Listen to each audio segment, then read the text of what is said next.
مما تركتم إن لم يكن لكم ولد فإن كان لكم ولد فلهن الثمن مما تركتم من بعد وصية توصون بها أو دين وإن كان رجل يورث كلالة أو امرأة وله أخ أو أخت فلكل واحد منهما السدس فإن كانوا أكثر من ذلك فهم شركاء في الثلث من بعد وصية يوصى بها أو دين غير مضار وصية اللہ واللہ علیم حلیم۔ اور تمہاری بیویوں کے چھوڑے ہوئے مال میں سے تمہارا آدھا حصہ ہے، بشرطے کہ ان کی کوئی اولاد نہ ہو، بس اگر ان کی اولاد ہو تو ان کے ترکے میں سے تمہارا چوتھائی حصہ ہے، ان کی گئی وصیت کے ساتھ یا قرض کے بعد۔ اور تمہارے چھوڑے ہوئے مال میں سے عورتوں یعنی تمہاری بیویوں کا چوتھائی حصہ ہے، اگر تمہاری کوئی اولاد نہ ہو، بس اگر تمہاری اولاد ہو تو تمہارے ترکے میں سے ان کا 8واں حصہ ہے، تمہاری کی گئی وصیت کے ساتھ یا قرض کے بعد۔ اور اگر ایسے آدمی یا عورت کی میراث لی جائے جو کلالہ، جس کے نہ والدین ہو اور نہ اولاد ہو، اور جس کا ایک بھائی یا ایک بہن ہو، تو دونوں میں سے ہر ایک کا چھٹا حصہ ہے، بس اگر اسے زیادہ ہوں تو 1/3 حصے میں سب شریک ہیں۔ یہ اللہ کا فیصلہ ہے اور اللہ جاننے والا اور بردبار ہے۔ تلك حدود اللہ ومن يطع اللہ ورسوله يدخله جنات تجری من تحتها الانہار خالدین فیہا وذلك الفوز العظیم۔ یہ اللہ کی قائم کردہ حدود ہیں، اور جو اللہ اور اس کے رسول کی فرما برداری کرتا ہے اللہ اس کو جنتوں میں داخل کرے گا جس کے نیچے نہریں بہہ رہی ہوں گی، وہ ان جنتوں میں ہمیشہ رہیں گے، یہ بہت بڑی کامیابی ہے۔ ومن يعص الله ورسوله ويتعد حدوده يدخله نارا خالدا فيها وله عذاب مهين۔ اور جو اللہ اس کے رسول کی نافرمانی کرتا ہے اور اس کی قائم کردہ حدوں کو پار کرتا ہے، اللہ اس کو جہنم کی آگ میں داخل کرے گا، اس میں وہ ہمیشہ رہیں گے اور ان کے لیے ذلت آمیز عذاب ہے۔ واللاتی یأتین الفاحشة من نسائکم فاستشہدوا علیہن 4 منکم فإن شہدوا فأمسکوہن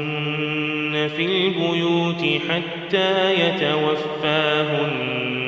الموت او یجعل اللہ لہن سبیلا۔ اور تمہاری عورتوں میں سے جو بے حیائی کے کام کرے تو ان پر اپنوں میں سے 4 مرد گواہ طلب کرو، بس اگر وہ گواہی دے دیں تو ان کو گھروں میں بند رکھو یہاں تک کہ انہیں موت آ جائے یا اللہ ان کے لیے کوئی سبیل نکال دے۔ واللذان يأتيانها منكم فآذوهما فإن تابا وأصلحا فأعرضوا عنهما